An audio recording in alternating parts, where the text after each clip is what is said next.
Salut tout le monde! Nous voici à aborder la loi des sinus, ou communément appelée la loi des sines.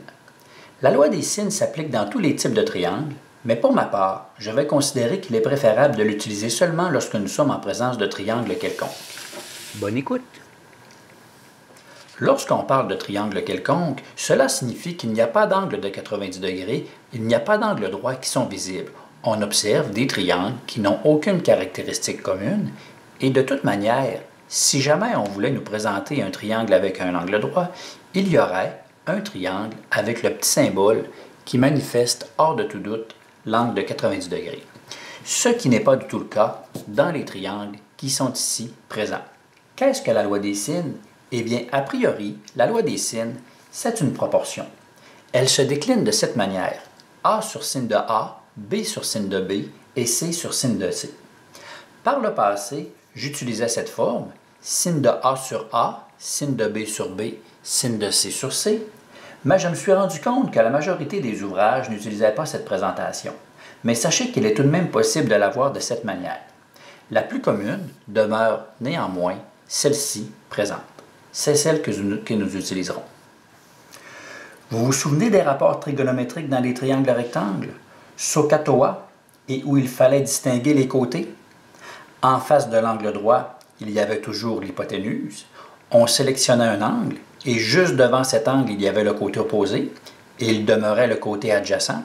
Si jamais on prend un autre triangle, en face de l'angle droit, le 90 degrés, l'hypoténuse qui était toujours invariable, on sélectionne un angle, juste à côté de l'angle, il y a le côté adjacent, et en face, il y avait le côté opposé.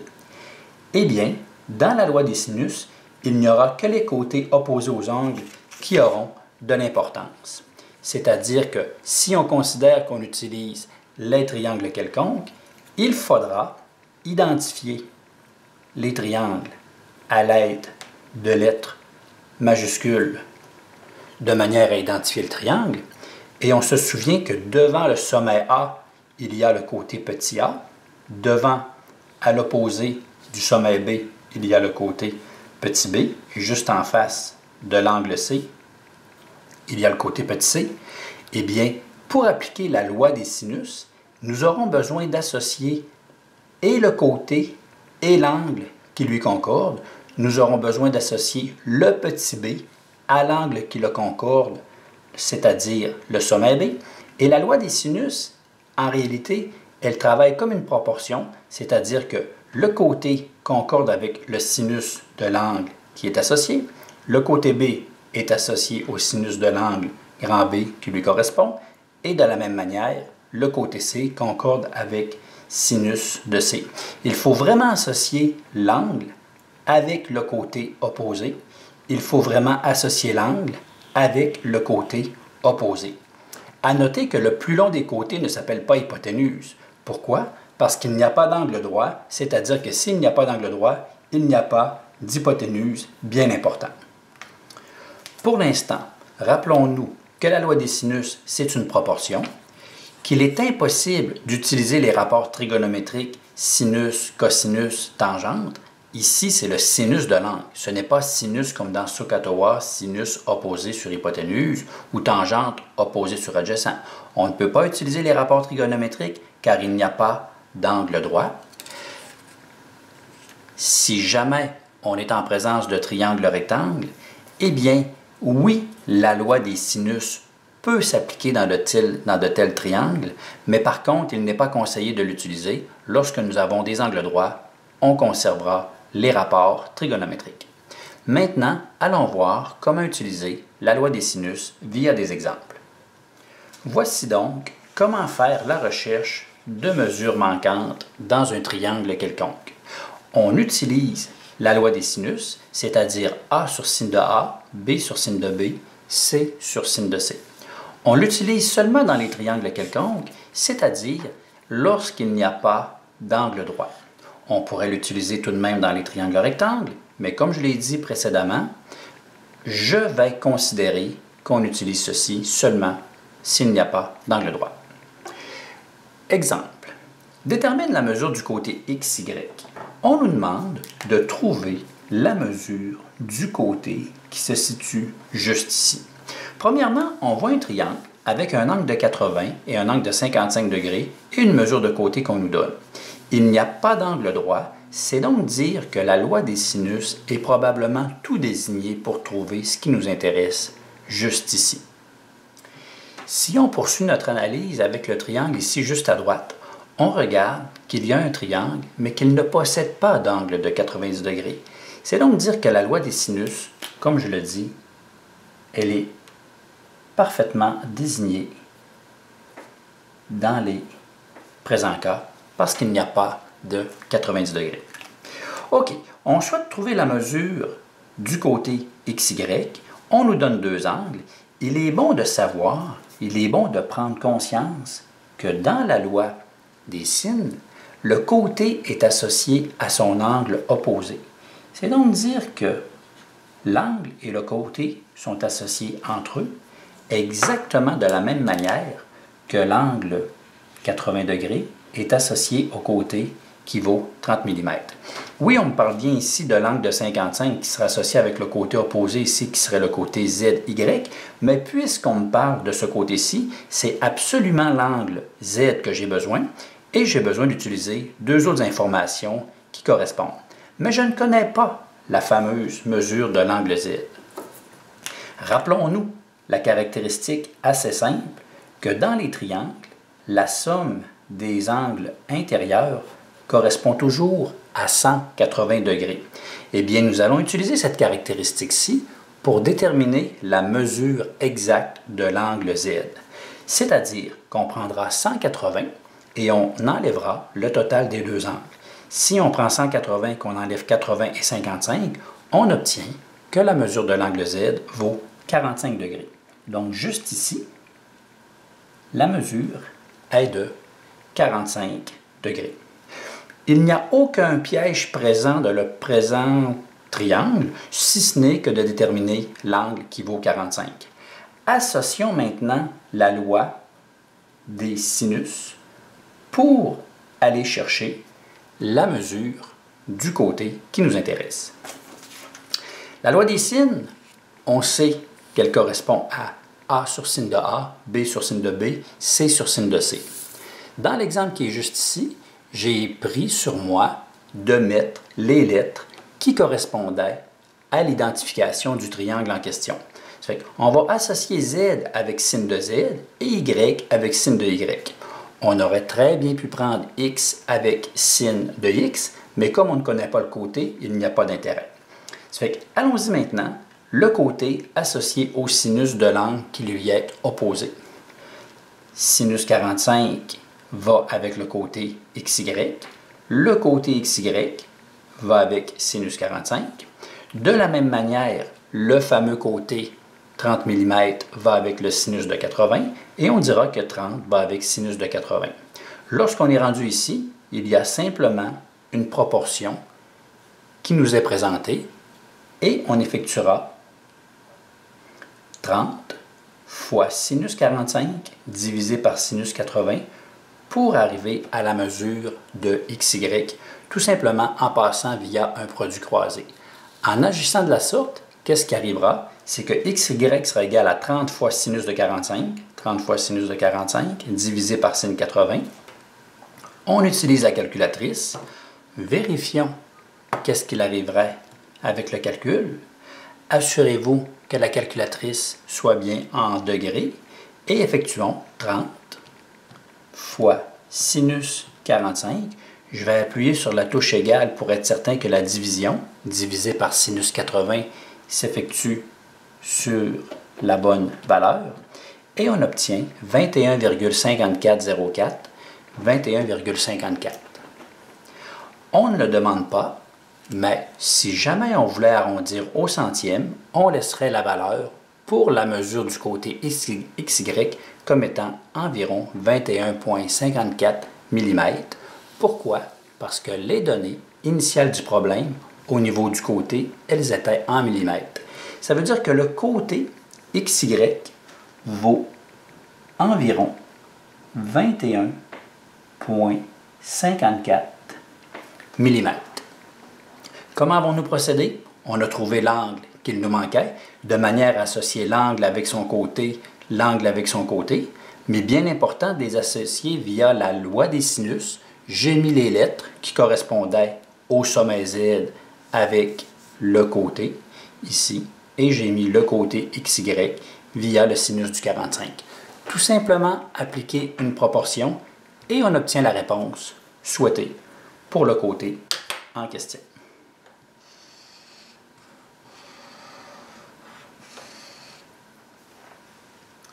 Regardons maintenant un autre exemple. Calcule la mesure de l'angle demandé. De quel angle il s'agit? Le point d'interrogation nous indique qu'on souhaite obtenir la mesure de l'angle C. Comme je le disais, il n'y a pas de 90 degrés. Nous avons un côté qui peut être associé à l'angle qui lui est opposé. Nous avons un côté qui peut être associé à l'angle, au sommet, qui lui est opposé.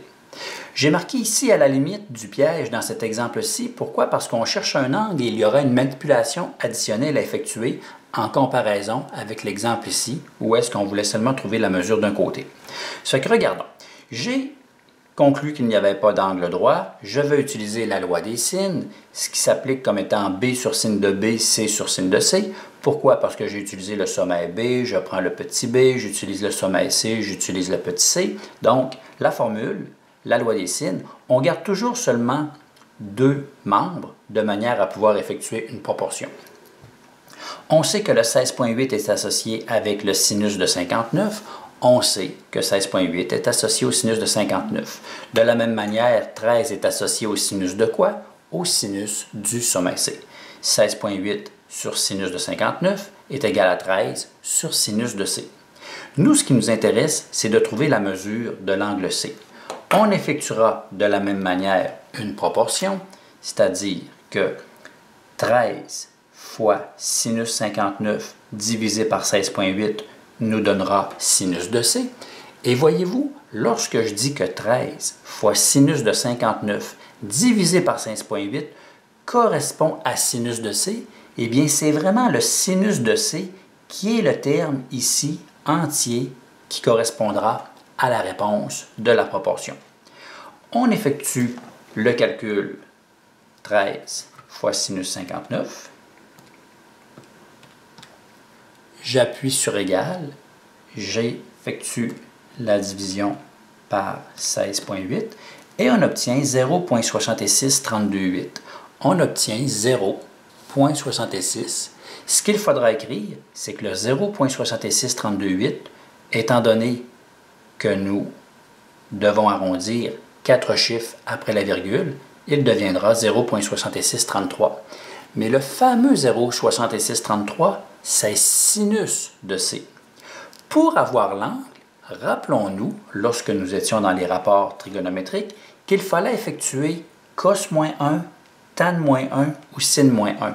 Eh bien, si on veut aller chercher vraiment la mesure de l'angle C, on doit effectuer l'opération inverse du sinus, c'est-à-dire arc-sin ou sinus-1. Mais sinus-1 de quoi? On traverse le sinus en faisant l'opération inverse. Sinus-1 de 0,6633. Utilisons la calculatrice. Faisons sinus-1. Sinus-1 de 0,6633. Et on obtient 41,55.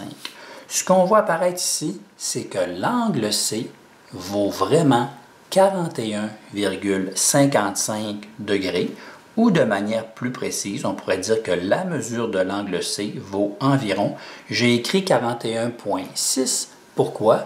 Parce que je voulais arrondir au dixième. Il n'y avait pas de consigne particulière, c'est simplement un choix personnel à ce moment-ci, mais je voulais bien montrer la différence entre arrondir au dixième versus juste ici, arrondir au centième.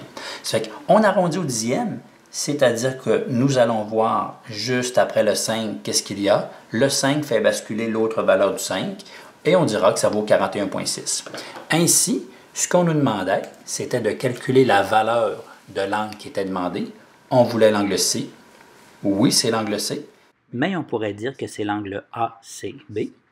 D'où dans ma présentation de la réponse que l'angle C vaut, mais que la mesure de l'angle ACB, je l'ai écrit de même, de manière à être certain de répondre aux exigences en termes de bonne écriture. Fait que pour la mesure de l'angle,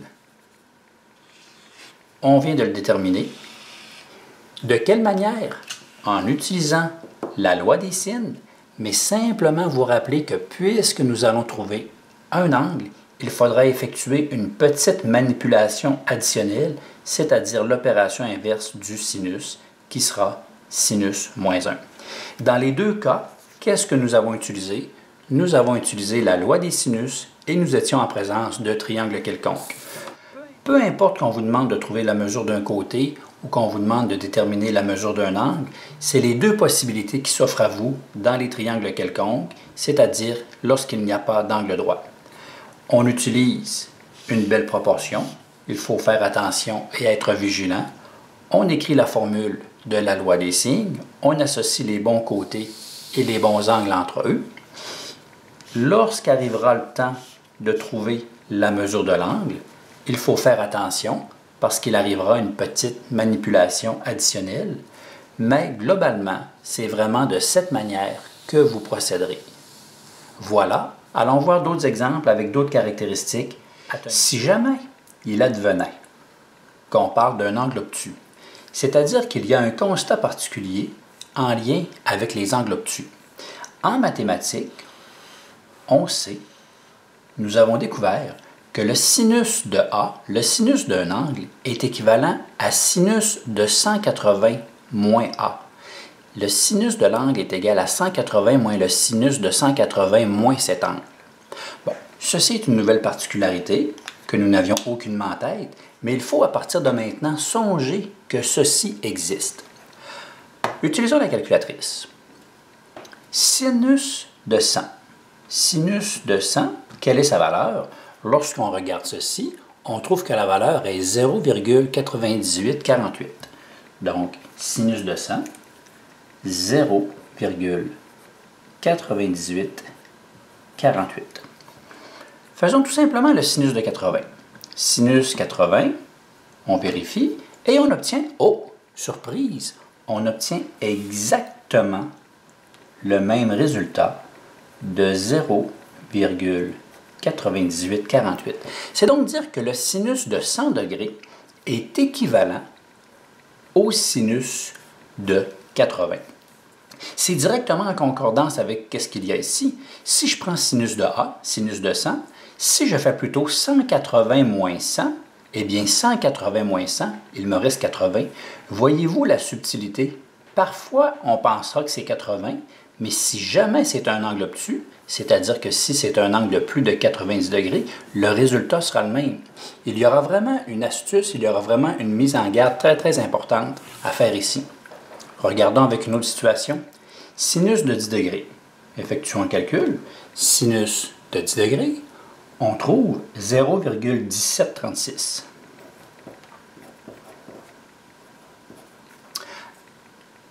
Si sinus de 10 donne 0,1736, prenons 180 moins le fameux 10 degrés, moins 10, et ça donne sinus de 170.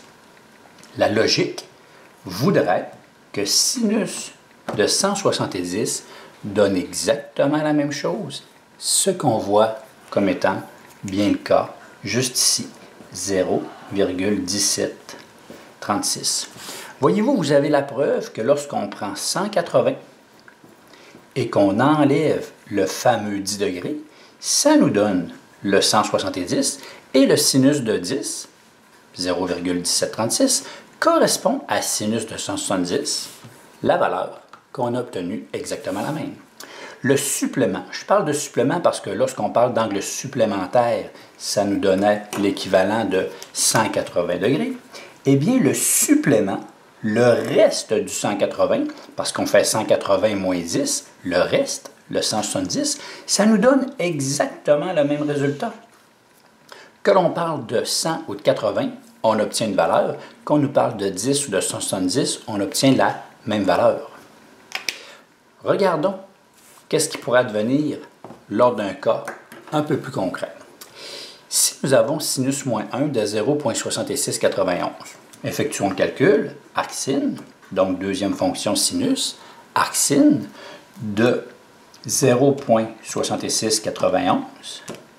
Voici le résultat. Normalement, si on effectue le tout, on trouve 41,997. Donc, on trouve pratiquement, lorsqu'on arrondit ici, qui nous donnerait 42 degrés. Eh bien oui, sinus moins 1 de ceci donne 42 degrés, mais si jamais on nous parle d'un angle obtus, on ne pourra pas dire que la valeur est de 42 degrés. Il faudra trouver le reste du 180 ou la portion supplémentaire, c'est-à-dire effectuer 180 moins 42, ce qui nous donnerait l'équivalent de 138 degrés. Eh bien, sinus moins 1 de ceci, qui donne 42 degrés, dans le cas où est-ce qu'on serait en présence d'un angle obtus, eh bien, il faudrait traduire le 42 comme étant plutôt ou la bonne réponse, 138 degrés. Comment cela se traduirait-il concrètement? De toute évidence, nous sommes en présence d'un triangle qui est vraiment obtus. Regardons ici le triangle X, Y, Z. On voit que le sommet Z est plus grand que 90 degrés. C'est un angle obtus. Lorsqu'il sera obtus, on prendra toujours le temps de vous le dire. Si lors des calculs, nous trouvons avec un sinus moins 1 que la mesure de l'angle Z vaut 45, s'il advenait qu'on arrive à 45 degrés, eh bien non, l'angle Z ne vaut pas 45 degrés. Pourquoi? Parce que, comme on vient juste de le dire, c'est un angle obtus. Attention de ne pas commettre cette grotesque erreur. Ce qu'il faudrait plutôt faire, c'est alors surviendrait une petite manipulation additionnelle pour déterminer la vraie mesure de l'angle. Moi, c'est ce que j'appelle passer par le reste du 180 degrés. J'appelle ceci la passe de l'obtus. Bon, c'est juste une manière amicale et imagée de vous dire qu'il y a vraiment une particularité ici. La passe de l'obtus, la mesure de l'angle Z, on ferait 180 moins 45 pour obtenir 135 degrés. C'est dire que l'angle qui est ici ne vaut aucunement le fameux 45 que l'on pensait qu'il était en faisant le sinus moins 1, exactement de la même manière. En faisant le sinus moins 1, on trouve un angle. Eh bien, si on pensait avoir 45, il faut se dire il est obtus. Eh bien, il y a l'équivalent de la passe de l'obtus, 180 moins 45, et la réelle mesure, juste ici, serait l'équivalent de 35 degrés.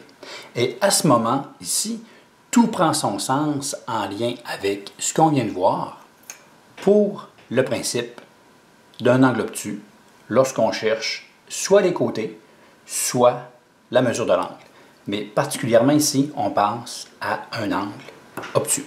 Fait que, gardez ça en tête, on va aller faire un exemple concret et ce sera vraiment important de se souvenir de ce détail pour ne pas fausser vos résultats parce que le calcul va demeurer exactement le même. Simplement, la petite manipulation additionnelle. Voici un exemple qui mettra à l'œuvre le principe de l'angle obtus. Soit le triangle obtus ci-dessous. On nous présente un triangle ABC. On voit visuellement qu'il y a effectivement un angle obtus, mais on prend quand même le temps de nous le spécifier. C'est excellent. Et on nous demande, détermine la mesure de l'angle B. L'angle B, il est positionné dans le coin droit, juste ici. On souhaite obtenir la mesure de l'angle B. Détermine la mesure de l'angle B. Nous sommes en présence d'un triangle qui n'est pas un triangle rectangle. On pense immédiatement à la loi des sines, la loi des sinus, et il y a un côté, 2,4, qui est associé à l'angle qui lui correspond juste en face. C'est donc dire que l'angle correspond avec ceci et que, mais on nous parle de la mesure de l'angle B, pourtant ce qu'on connaît c'est le côté opposé à l'angle A. Il sera impossible d'arriver directement à la mesure de l'angle B parce qu'on ne connaît pas le côté qui lui est associé via la loi des sinus. Mais par contre, ce qu'on peut faire, c'est indirectement, c'est qu'on peut associer un angle avec son côté opposé de la même manière qu'on pourra associer un angle, l'angle A, avec le côté qui lui est opposé 5,8. Fait que nous allons trouver la valeur de l'angle A, et comme on sait que dans un triangle, la caractéristique est toujours qu'il y a 180 degrés, on prendra 180 degrés et on soustraira la valeur de ces deux angles-là pour arriver à la mesure de l'angle B. Globalement, c'est le processus qu'il faut appliquer. Allons-y avec la première question ou la première consigne de déterminer la mesure de l'angle B. En face du sommet A, il y a le côté petit a, avec le sommet C, il y a le côté petit c, et le sommet B, il y a le côté opposé petit b. Si on utilise la loi des signes, A sur signe de A est égal à, on pourrait dire B sur signe de B, mais comme on ne connaît pas les informations, nous travaillerons plutôt avec C sur signe de C. Remplaçons les valeurs 5,8 au niveau du côté A. 5,8 sinus, on ne connaît pas l'angle, gardons le sommet A et remplaçons le C par 2,4 sur sinus de 20. À ce moment-ci, ce qu'on peut faire, c'est de trouver l'angle avec un produit croisé. On fera 5,8 multiplié par sinus de 20 divisé par 2,4 qui nous ramène à sinus de A. Toujours bien important d'écrire les démarches de manière à ce que ce soit clair. Divisé par 2,4. Lorsqu'on applique le tout à la calculatrice, 5,8 fois sinus de 20 égale, divisé par 2,4, on obtient 0,8265.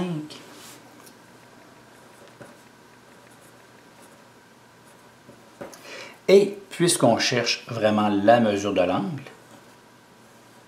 on élimine le sinus en effectuant l'opération inverse, 0,8265. Vérifions le tout à la calculatrice. Opération inverse sinus moins 1 de 0,8265, ce qui nous donne 55,74. L'angle A vaut environ 55,7 degrés. Mais rappelons-nous que l'angle A, juste en haut ici, ne peut pas valoir 55,7. Pourquoi? Parce que nous avons la certitude qu'il s'agit d'un angle obtus. C'est alors qu'arrive un petit calcul additionnel, comme je disais, mais l'angle, on le sait, il est obtus.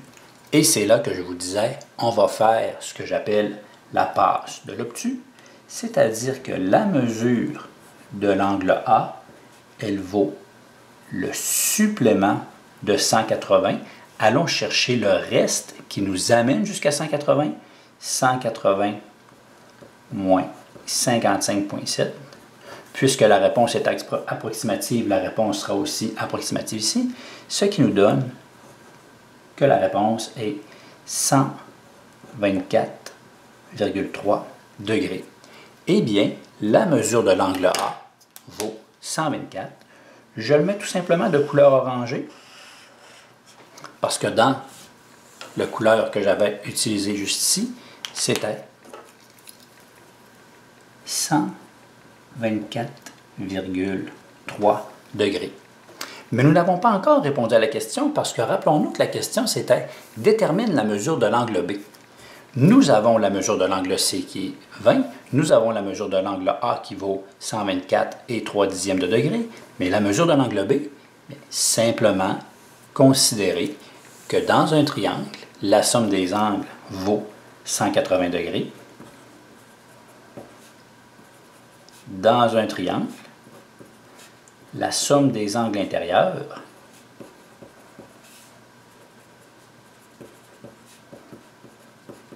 prendre le temps de bien détailler les informations, la somme des angles intérieurs donne toujours 180 degrés. Eh bien, la mesure de l'angle B sera 180, que nous enlevons le 20, que nous enlevons 124, 180 moins 20, moins 124,3, ce qui nous donne que l'angle B vaut, allons vérifier à la calculatrice, 180 moins 20, moins 124 et 3 dixièmes, on trouve que l'angle vaut 35,7 degrés. Toujours dans un souci de garder la bonne information, on pourra se dire que juste ici, 35 et 7 dixièmes, la mesure de l'angle ABC vaut 35,7. Voyez-vous de quelle manière le tout s'orchestre? C'est de cette manière qu'il faudra vraiment faire attention. Ça fait que maintenant qu'on sait comment appliquer la loi des sines dans un triangle obtus, c'est-à-dire l'angle que l'on retrouve n'est pas nécessairement l'angle qu'on pense être, il faut passer par la passe de l'obtus. Deuxième question, question B, ou deuxième demande, on nous demande « Résous le triangle ». Résoudre le triangle, ce n'est pas une question proprement parlée, mais c'est plutôt un principe. Résoudre un triangle, c'est trouver la mesure de tous les angles et de tous les côtés. Lorsqu'on vous demandera de résoudre un triangle, cela signifie que l'on souhaite connaître la mesure de tous les côtés et de tous les angles. Pour l'instant, le simple fait de nous demander de trouver l'angle B, nous n'avions pas le choix qu'il fallait trouver la mesure de l'angle A avec la passe de l'obtus pour déduire l'angle B parce qu'il y a 180 degrés dans un triangle. Et résoudre le triangle, eh bien, ça veut dire qu'on veut connaître aussi la mesure des trois côtés et le seul côté qui est manquant, c'est le côté AC, c'est le côté petit b qui est l'opposé du sommet. Donc, toujours le même principe, triangle quelconque, nous appliquons la loi des sinus. Allons-y avec B. La loi des sines, puisque c'est un triangle quelconque, A sur sin de A, B sur sin de B, C sur sin de C. Si je veux garder les mêmes lettres, puisque moi, je veux découvrir le côté AC, le côté petit b, je pourrais dire que B est associé au sinus de l'angle opposé. Et je vais travailler avec 2,4 et 20 degrés au lieu de prendre 124, parce que 124, c'est une valeur que moi j'ai trouvée et qui pourrait peut-être potentiellement contenir une erreur ou une faute, on ne le sait pas. Normalement, on pense l'avoir bon, mais gardons les valeurs que nous sommes sûrs en termes de stratégie. Ça fait que travaillons avec C sur sinus de C. Remplaçons. Le fameux B, on ne le connaît pas. Ça fait qu'on pourrait laisser B, tout comme on pourrait aussi écrire mesure AC pour remplacer par son équivalent sur sinus de 35,7. Mais évidemment que si nous avons fait une erreur à 124, eh bien il y aura une erreur aussi à 35,7, qui est égale à 2,4 sur sinus de 20. On veut trouver la mesure de AC, on veut trouver ici, produit croisé fois divise trouve, ce qui nous amène à la mesure de AC qui est égale à 2,4 fois sinus de 35,7 sur sinus de 20, la mesure de AC qui sera, on utilise la calculatrice pour aller vérifier qu'est-ce qu'il en est, 2,4 fois sinus 35,7 divisé par sinus de 20. J'ai fait le calcul d'une seule opération. Cela devrait nous donner 4,0947, ainsi de suite. Bon, puisque c'est un côté, on pourrait arrondir au dixième, au centième. On pourrait arrondir au centième, tout comme on pourrait arrondir au dixième. Il n'y a aucune consigne. Puisque la mesure des côtés ici est au dixième, peut-être, voulons-nous, un ordre de grandeur serait de dire que la mesure, si j'arrondis au dixième, 4,1 cm. On nous demandait la mesure de AC. Bien, en réalité, on nous demandait de résoudre le triangle. Eh bien, résoudre, cela signifie qu'ici, la mesure est de 4,1 cm pour le côté AC.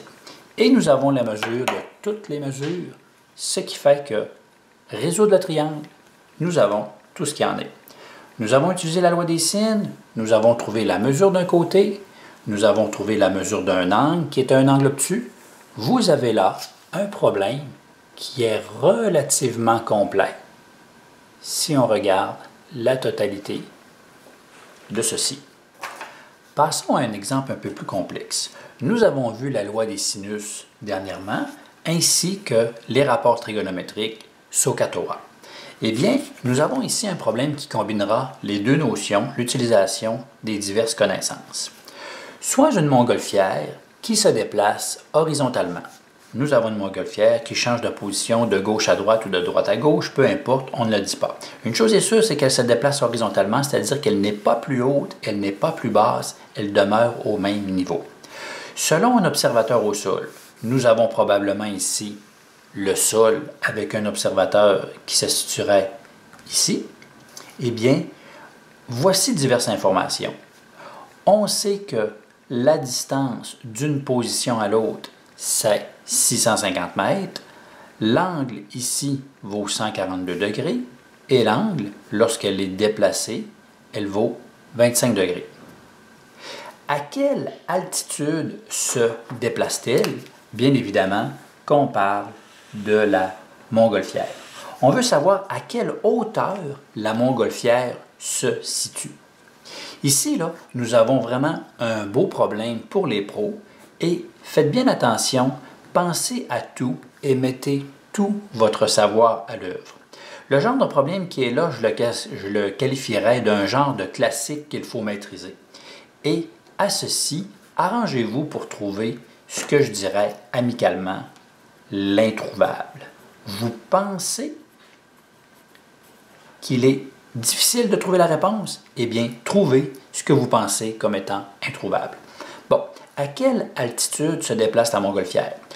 Je vais considérer que la montgolfière s'est déplacée de gauche à droite. Ce serait exactement la même chose si elle était de droite à gauche. L'idée, c'est que la montgolfière, à partir de maintenant, je me demande à quelle hauteur elle se situe. Quelle est la mesure en termes de mètres pour ici? Le problème que nous allons voir, il est déjà réalisé dans la portion inférieure qui apparaîtra sous peu, mais qu'est-ce qu'on pourrait penser?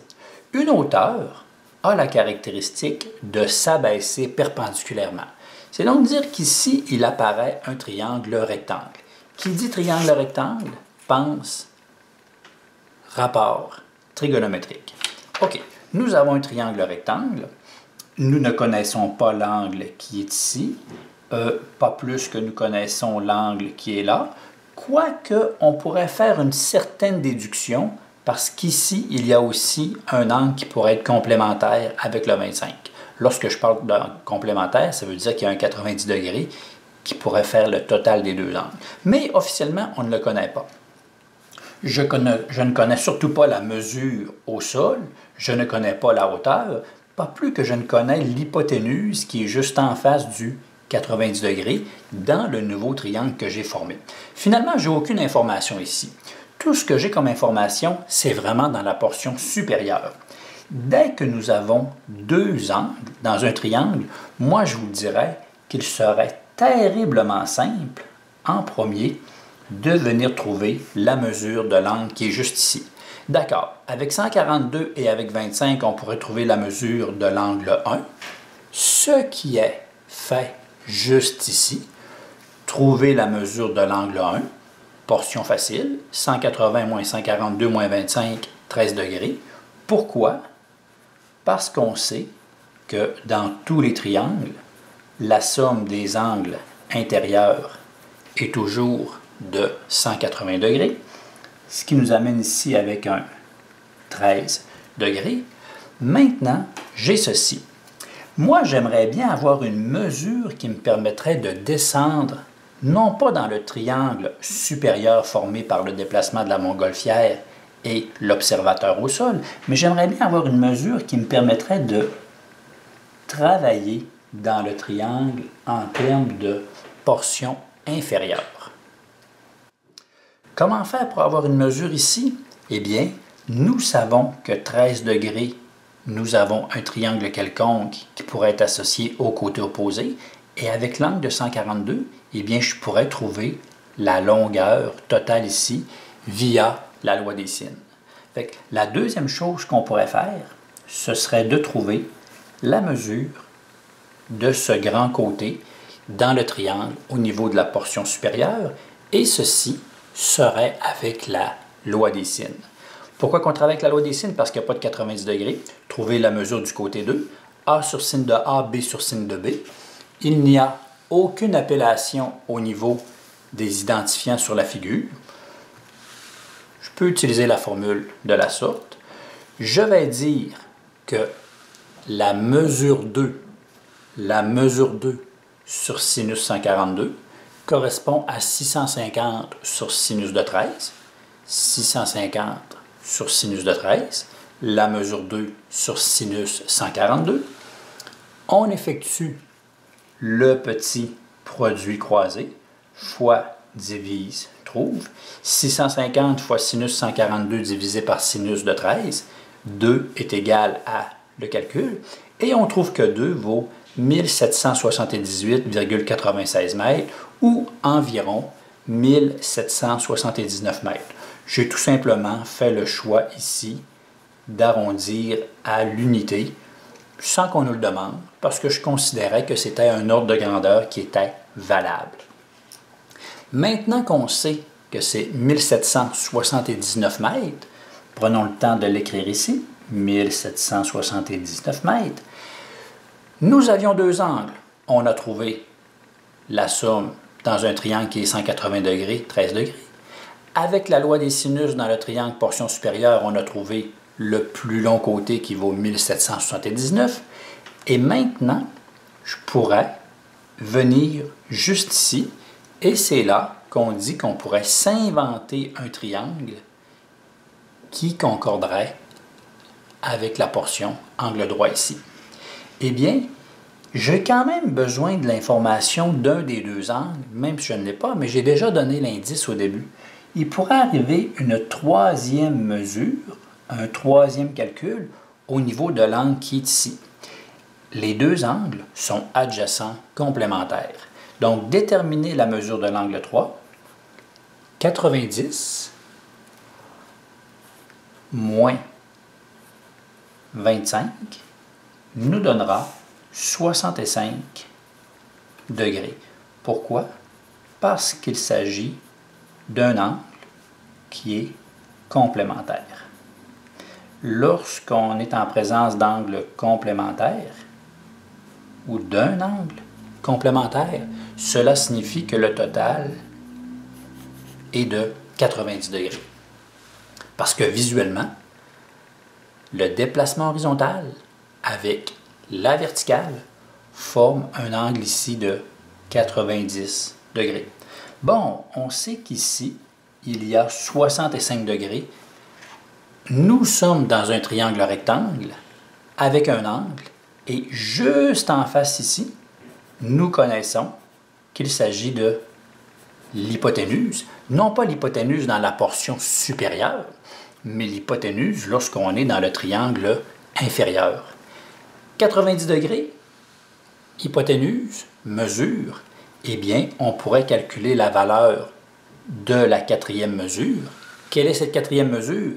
Eh bien, c'est la fameuse hauteur qu'on cherche, c'est-à-dire avec les rapports trigonométriques. Les rapports trigonométriques qui sont SOHCAHTOA. Trigonométriques.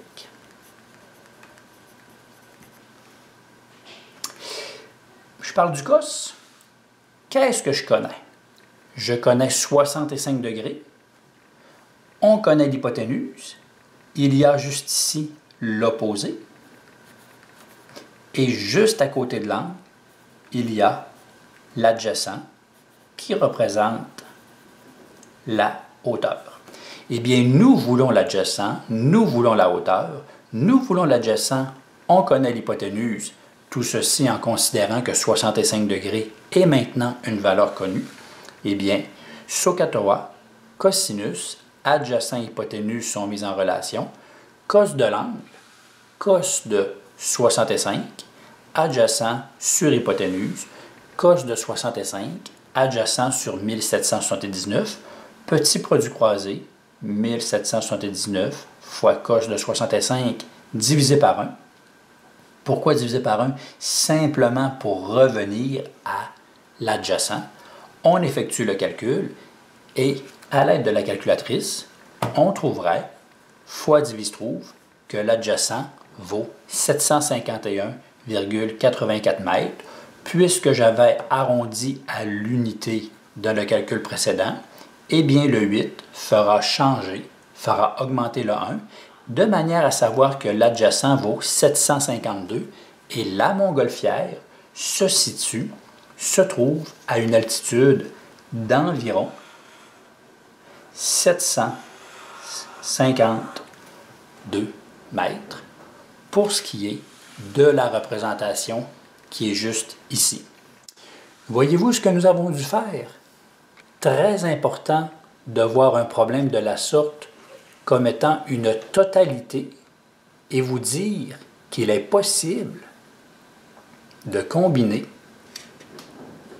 les différentes connaissances en utilisant la loi des sinus, en utilisant les rapports trigonométriques, en soi-même inventant de nouvelles lignes pour créer de nouveaux triangles, toujours travailler avec ce qu'on connaît, 180 degrés, loi des sines, trouver la mesure, s'inventer un triangle, déterminer. Voyez-vous la série d'idées à laquelle vous devez penser? Je vous dirais qu'une chose de la sorte serait probablement un classique ou ce qu'on pourrait s'attendre de vous en combinant les notions que nous avons vues, complémentaires, supplémentaires, loi des sines, rapport trigonométrique, une multitude de connaissances sont mises en œuvre. Maîtriser ceci, c'est vraiment très important.